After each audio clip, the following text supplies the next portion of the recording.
Another goal of the Internet was distributed management, and there are many examples where distributed management has played out. In addressing, we have routing registries. For example, in North America, we have ARIN, or the American Registry for Internet Numbers. And in Europe, that same organization is called RIPE.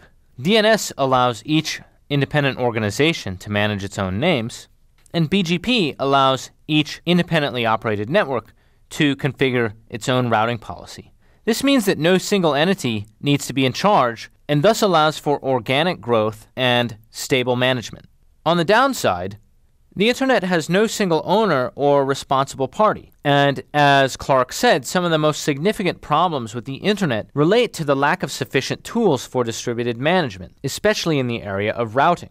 In such a network where management is distributed, it can often be very difficult to figure out who or what is causing a problem. And worse, local actions such as misconfiguration in a single local network can have global effects. The other three design goals that Clark discusses are cost effectiveness, ease of attachment, and accountability.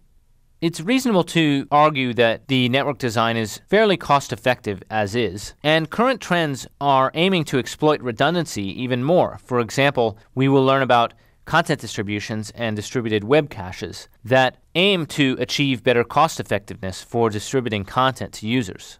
Ease of attachment was arguably a huge success. IP is essentially plug and play. Anything with a working IP stack can connect to the Internet. There's a really important lesson here, which is that if one lowers the barrier to innovation, people will get creative about the types of devices and applications that can run on top of the Internet. Additionally, the narrow waist of IP allows the network to run on a wide variety of physical layers, ranging from fiber to cable to wireless and so forth. Accountability, or the ability to essentially bill, was mentioned in some of the early papers on TCP/IP, but it really wasn't prioritized. Datagram networks can make accounting really tricky.